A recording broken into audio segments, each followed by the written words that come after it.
Good morning. I have the great pleasure and honor to welcome Dr. Ursula von der Leyen, the President of the European Commission, to be with us. And actually, Madam President, you opened our 50th anniversary, and many of the people will still remember what a wonderful occasion it has been. And you just had assumed the presidency, I think, 2 months earlier. And now we are back, 26 months later, 28 months later. How the world has changed. And you have been at a central point of all those changes, actually having to support the burden of those changes and to make sure that we take the necessary actions. I mean, it's just unbelievable. You started your mandate with the commitment to make Europe more digital, to make it greener, and I think you have made great progress in this respect. But then COVID came, and you took a major role in terms of vaccines. We had to manage the consequences of COVID. Just imagine what it means to put together a 800 billion recovery program.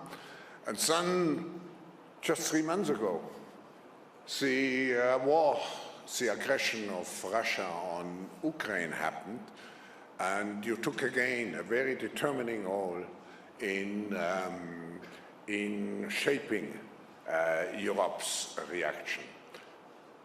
If I would summarize, Europe is back, and therefore we have the great pleasure to welcome you here. Please greet the President of the European Commission, Ursula von der Leyen.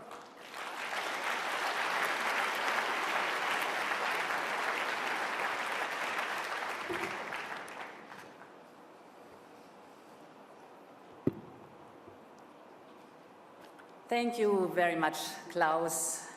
Ladies and gentlemen, indeed, following your introduction, dear Klaus, it is difficult to believe that in Davos today, we're talking about war. Because the Davos spirit is the antithesis of war. It is about forging ties and together finding solutions for the big challenges of the world. You might remember, and you worked on it together with us, that in recent years we have looked at smart and sustainable ways to fight climate change and how to shape globalization so that all can benefit. How to make digitalization a force for good and mitigate its risks for democracies. So Davos is all about crafting a better future together. That is what we should be talking here about today. But instead, we must address the cost and consequences of Putin's war of choice. The playbook of Russia's aggression against Ukraine comes straight out of another century, treating millions of people not as human beings, but as faceless populations to be moved or controlled or set as a buffer between military forces, trying to trample the aspiration of an entire nation with tanks. This is not just a matter of Ukraine's survival. This is not just an issue of European security. This is putting our whole international order into question. And that's why countering Russia's aggression is a task for the entire global community. Ukraine must win this war. And Putin's aggression must be a strategic failure. So we will do everything we can to help Ukrainians prevail and retake the future into their hands. For the first time in history, the European Union is providing military aid to a country under attack. We are mobilizing our full economic power. Our sanctions and the self-sanctionings of companies themselves are draining Russia's economy and thus draining the Kremlin's war machine. Our member states are caring for 6 million Ukrainian refugees, and actually there are 8 million internally displaced people in Ukraine itself. And in parallel, Ukraine needs direct budget support now to keep the economy running. It's about pensions, it's about salaries, it's about the basic services that have to be provided. And therefore, we have proposed a 10 billion euros macro-financial assistance.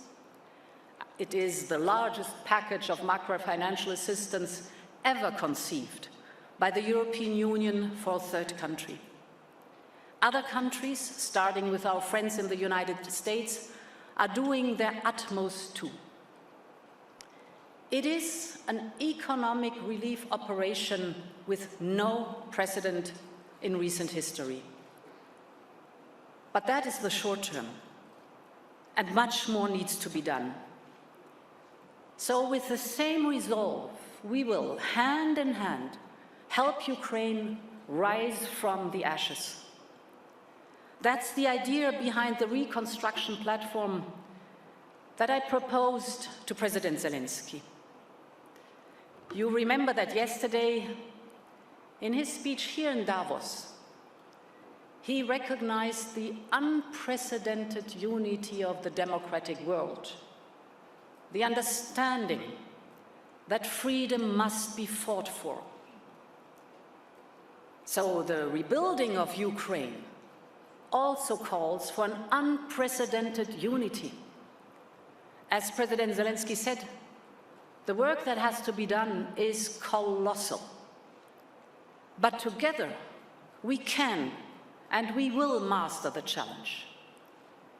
And that is why I have proposed this reconstruction platform to be led by Ukraine and the European Commission, because we will combine reform with investment.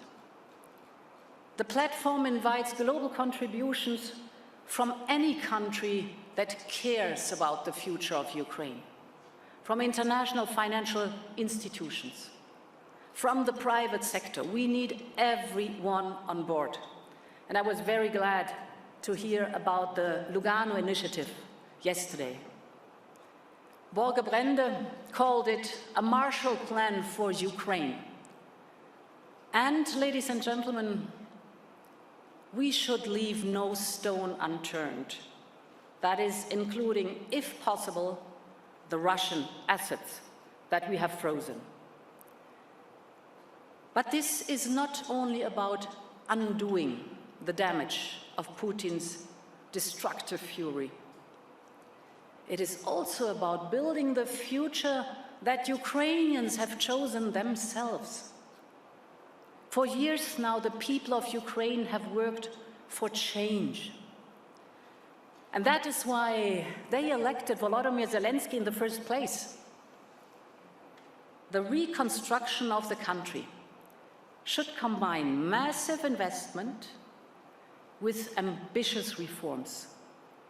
For example, to modernize Ukraine's administrative capacity, to firmly establish the rule of law and the independence of the judiciary, to fight corruption, get rid of the oligarchs, to build a fair, sustainable, and strong, competitive economy, and thus to firmly support Ukraine in pursuing its European path. Ukraine belongs into the European family. Ukrainians have stood tall in the face of brutal violence. They have stood for their own freedom but also for our values and for humanity. So we stand with them, and I think this is a defining moment for all democracies on the whole globe. Ladies and gentlemen, this conflict is also sending shockwaves throughout the world, further disrupting supply chains already stretched by the pandemic. It is putting new burdens on businesses and households, and it has created a thick fog of uncertainty for investors across the globe. And more companies and countries already battered by 2 years of COVID-19 and all the resulting supply chain issues must now cope with rising prices for energy as a direct result of Putin's unpardonable war. And Russia has tried to put pressure on us, for example, by cutting the energy supplies, the gas supplies of Bulgaria, Poland, and now lately Finland. But this war and this behavior we see has only strengthened Europe's resolve to get rid of Russian fossil fuel dependency rapidly. The climate cannot wait, but now the geopolitical reasons are evident too. We have to diversify away from fossil fuels. We have set our course already towards climate neutrality, so now we must accelerate our clean energy transition. And fortunately, we are already having in place the means to do so. The European Green Deal is already ambitious, but now we are taking our ambition yet to another level. Last week, the European Commission tabled and proposed Repower EU. That is our 300 billion euro plan to phase out of Russian fossil fuels and fast forward the green transition. And today, if we look at the share of renewables we have in Europe, almost a quarter of the energy we consume in Europe stems from renewable sources already. This is the famous European Green Deal. But now, through Repower EU, we will practically double this share to 45% in 2030. This is only possible by also bringing cross-border cooperation to a new level. Take, for example, the North Sea of Europe and what is happening there. Last week, we had 4 European member states joining forces to harness the energy of offshore wind, and they decided to quadruple their offshore wind capacity by 2030. That will mean wind farms in the North Sea will cover the annual energy consumption of more than 50 million homes. This is roughly 1/4 of all European households. This is the right way to go. Renewable energy is basically our springboard towards net zero CO2 emissions. And it is good for the climate, but it is also good for our independence and for our security of energy supply.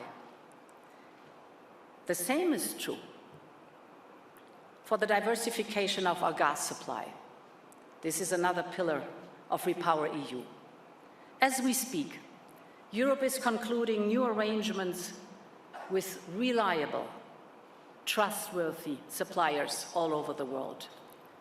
In March, I agreed with President Biden to significantly step up LNG deliveries from the United States to the European Union. The amount will replace around about 1/3 of the Russian gas we have today. More LNG pipeline gas will also come from the Middle East and North Africa. New LNG terminals in Greece, in Cyprus, and in Poland will soon become operational, as will new interconnectors. And important is that the connecting pipeline infrastructure will then, over time, form the core of our hydrogen corridors. Hydrogen, ladies and gentlemen, is the new frontier of Europe's energy network. But we must also think further ahead. The economies of the future will no longer rely on oil and coal, but on lithium for batteries, on silicon metal for chips, on rare earth permanent magnets for electric vehicles and wind turbines. And it's sure, the green and digital transition will massively increase our need for these materials. However, if we look at where we are today, access to these materials is not at all a given. For many of them, we rely on a handful of producers all over the world.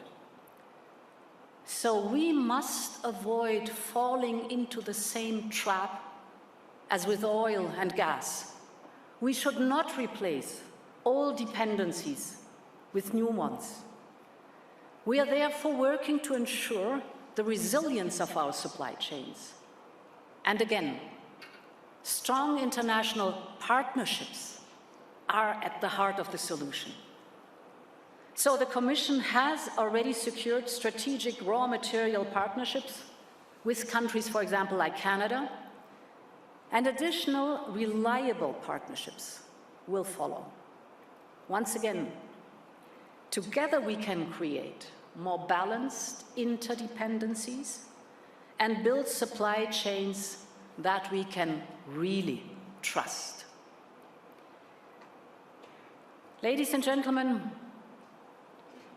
we are witnessing how Russia is weaponizing its energy supplies.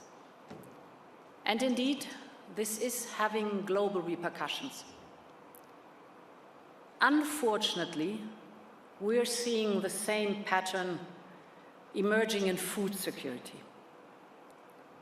Ukraine is one of the world's most fertile countries, and even its flag symbolizes the most common Ukrainian landscape, a yellow field of grain under blue, blue sky.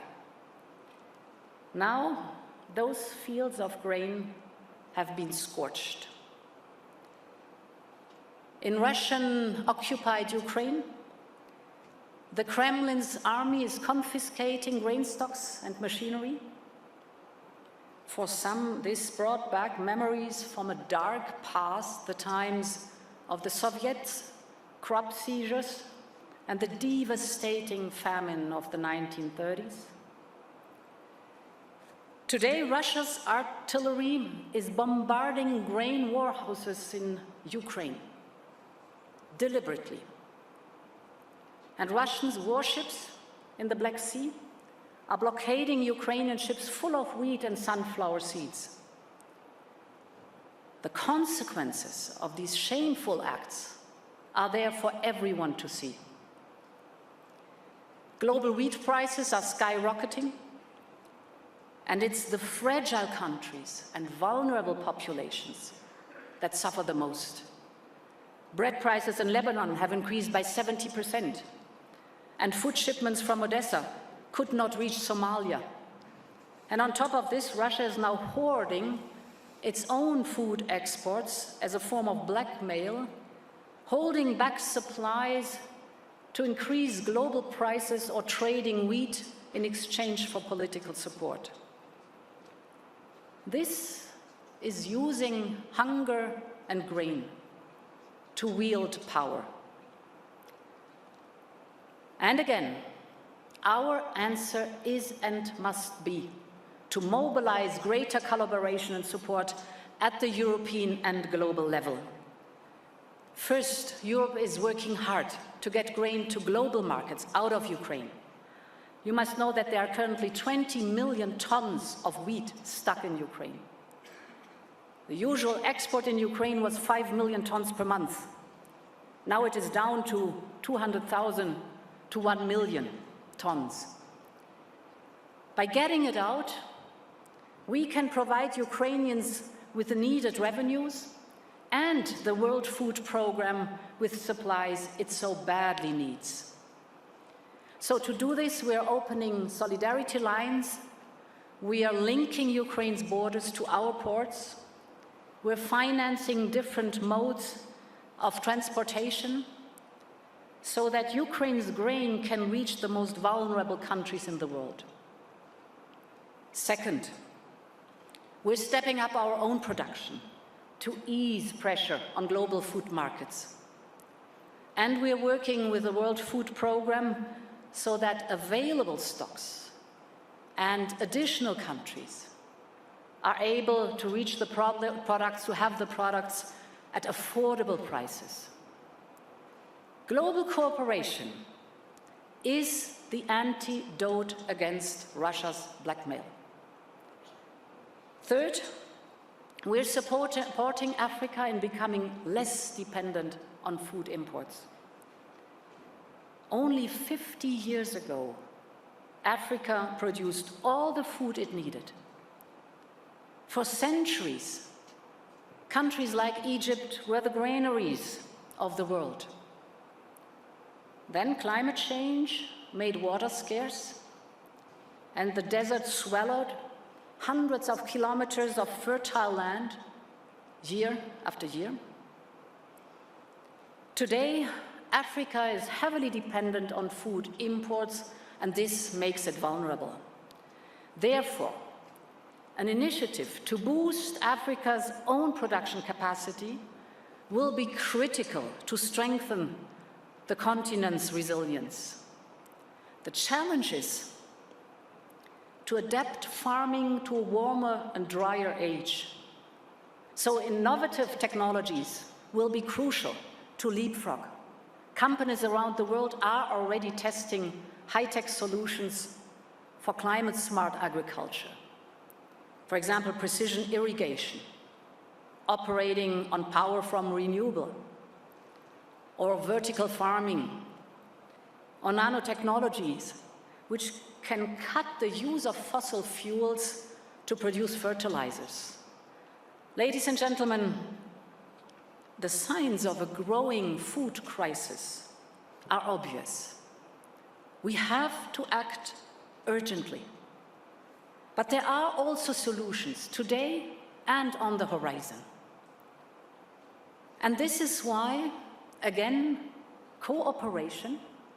I am working with President al-Sisi to address the repercussions of the war with an event on food security and the solutions coming from Europe and the region. It is time to end the unhealthy dependencies. It is time to create new connections. It is time to replace the old chains with new bonds. So let's overcome these huge challenges in cooperation, and that is in Davos spirit. Thank you for your attention.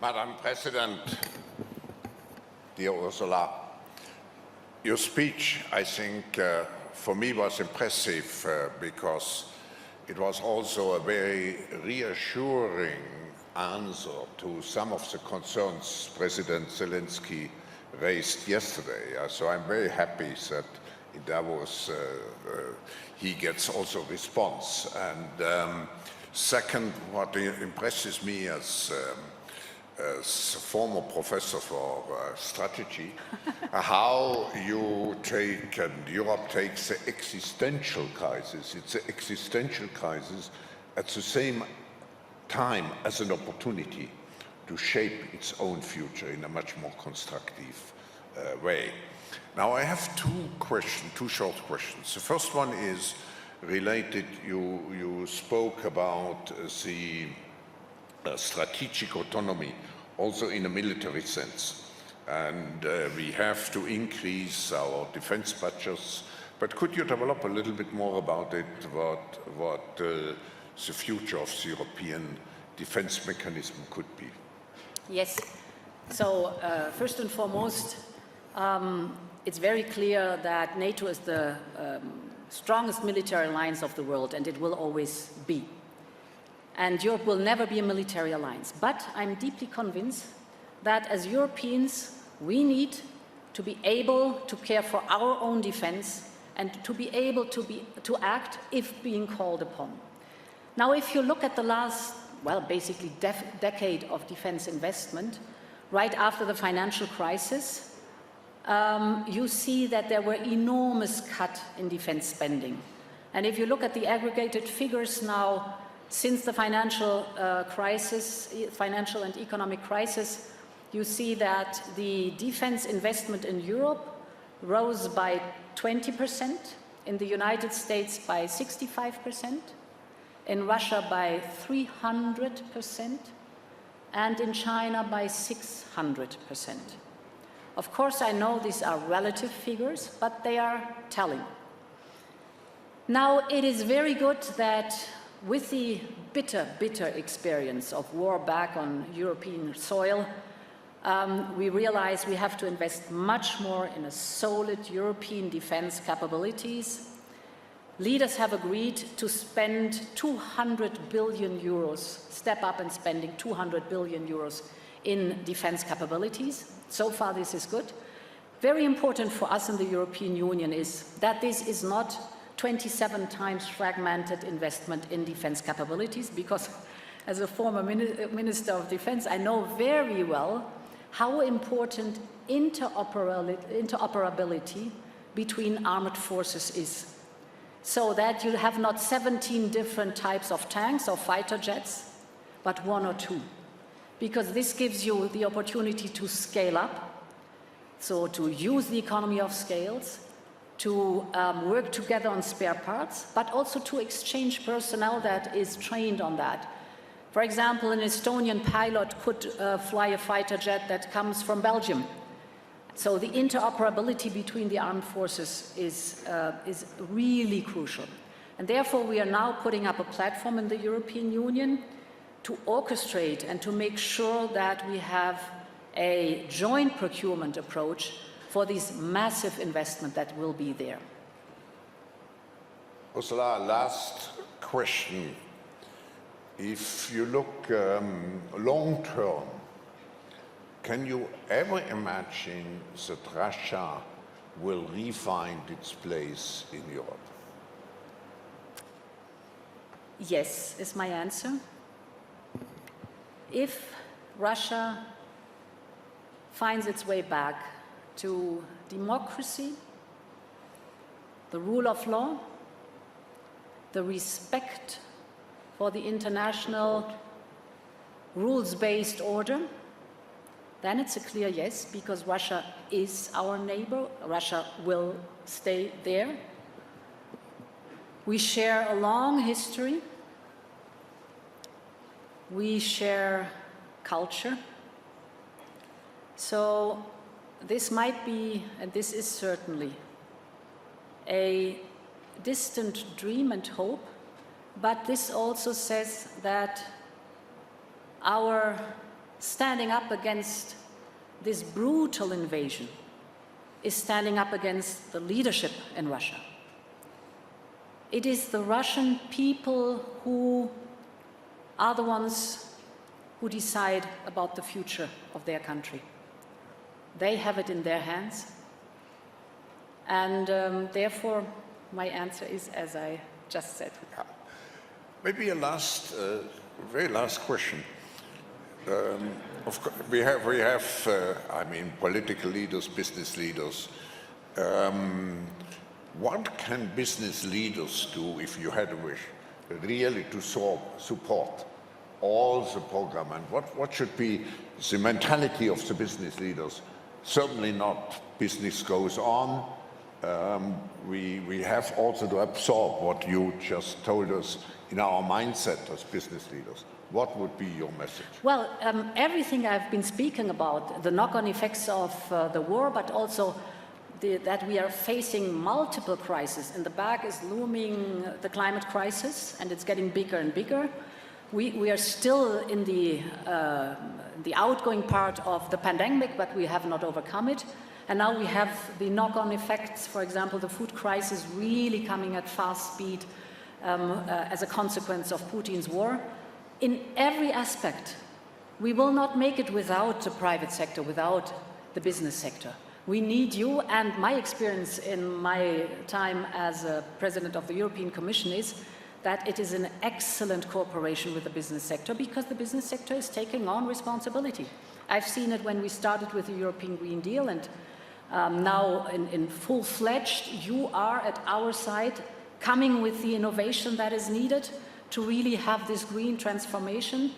We would never have thought that a war also gives us a second good argument really to accelerate the green transformation because of Russia's blackmailing us with fossil fuels. But the business sector is enormously helpful.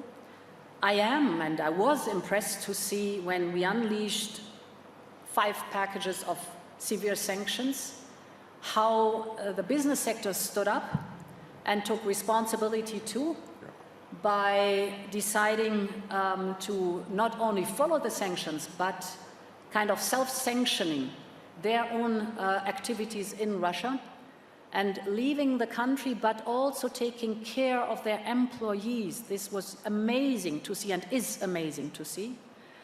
And now, if I raise the topic of the food crisis, we will need all our combined strength to manage that, because there are already millions of people that are at the very bottom of poverty and do not know where to have a meal the next day.